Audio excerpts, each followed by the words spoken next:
विरासत के साथ विकास का लहराया परचम।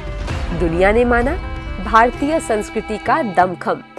तुष्टीकरण नहीं, हर आस्था को मिली पहचान। इनक्रेडिबल इंडिया ने शहीदों को दिया सम्मान। भारत की पहचान उसकी सुदृढ़ सांस्कृतिक विरासत रही है। भारत एक ऐसा देश रहा है जिसकी संस्कृति सनातन रही है। दुर्भाग्यवश इसकी संस्कृति पर बार बार आघात होता रहा। इसे मानने वालों को कई प्रकार के अत्याचार भी झेलने पड़े, लेकिन इससे भी दुखद स्थिति तो ये रही कि स्वतंत्रता प्राप्ति के बाद भी इसकी उपेक्षा होती रही। तुष्टीकरण और वोट बैंक की राजनीति के कारण सत्ता द्वारा इसके संरक्षण और संवर्धन पर कोई ध्यान नहीं दिया गया।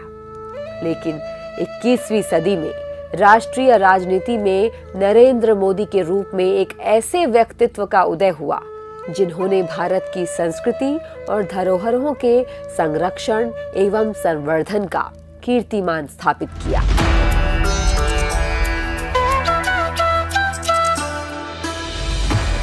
केंद्र में सत्ता संभालने के साथ ही भारत की आस्था और धर्म को बचाए रखने और उसके फिर से उत्थान का बीड़ा उठाया और सनातन धर्म, सभ्यता और सांस्कृतिक परंपरा को पूरी दुनिया में फिर से स्थापित करने का काम किया। प्रधानमंत्री बनते ही जिस प्रोजेक्ट की सबसे पहले श्री नरेंद्र मोदी ने घोषणा की थी, वो था नमामि गंगे प्रोजेक्ट। मां गंगा में करोड़ों भारतीयों की आस्था है।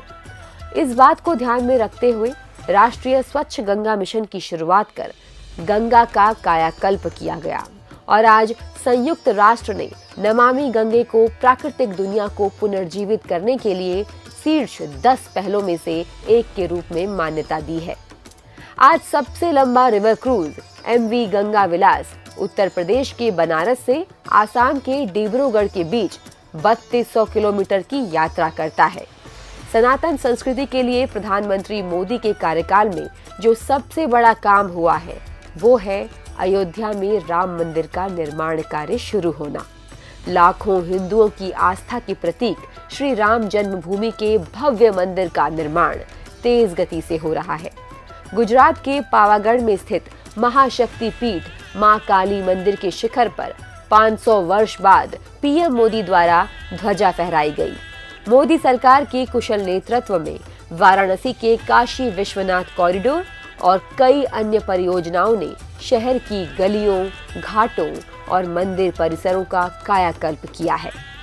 मध्य प्रदेश स्थित श्री महाकाल लोक का कायाकल्प कर नया रूप दिया गया। इसके अलावा 4 धाम रोड प्रोजेक्ट द्वारा चारों पवित्र धामों को ऑल वेदर रोड के जरिए जोड़ा जा रहा है। प्रधानमंत्री मोदी ने व्यक्तिगत रूप से केदारनाथ में रीडेवलपमेंट प्रोजेक्ट की प्रगति की मॉनिटरिंग की। PM मोदी ने केदारनाथ परिसर में आदि शंकराचार्य की नई प्रतिमा का अनावरण भी किया, जो सभ्यता और सांस्कृतिक की शाश्वत प्रतीक बनी रहेगी। सिर्फ हिंदू ही नहीं, सोमनाथ से केदारनाथ तक, अयोध्या से अजमेर तक, वाराणसी से वेलंकन्नी तक मोदी सरकार महत्वपूर्ण स्थलों को संरक्षित करना अपना कर्तव्य मानती है, चाहे वो किसी भी क्षेत्र या धर्म के हो। प्रसाद योजना के तहत हर धार्मिक स्थलों को पुनर्जीवित किया जा रहा है। प्रधानमंत्री नरेंद्र मोदी ने सिखों की आस्था के प्रमुख केंद्र हरमंदिर साहिब की FCRA में फॉरेन कंट्रीब्यूशन रेगुलेशन एक्ट में रजिस्ट्रेशन कराई, लंगर से GST हटाया और ये 325 करोड़ सालाना टैक्स अब भारत सरकार भरती है। करतारपुर कॉरिडोर इतने सालों से रुका हुआ था, कोई सरकार इसे नहीं कर पाई। 120 करोड़ रुपए देकर कॉरिडोर भी बनाया। मोदी सरकार ने गुरु गोविंद सिंह जी का 350वां प्रकाश पर्व और गुरु नानक देव जी का 550वां वर्ष मनाया। सिख इंटरनेशनल स्टडी रिसर्च का सेंटर बनाया है। गुरु गोशबद सिंह जी के पुत्रों के शहादत दिवस को वीर बाल दिवस घोषित करके मोदी सरकार ने देश के करोड़ों लोगों की भावना का सम्मान किया। भारतीय संस्कृति के सम्मान की पहली शर्त है कि भारतीय मानस सालों की गुलामी की मानसिकता से आजाद हो।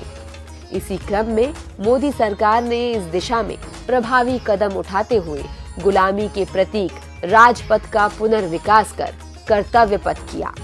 इंडिया गेट के पास जॉर्ज V की निशानी को मिटाकर नेताजी सुभाष चंद्र बोस की प्रतिमा को स्थापित किया।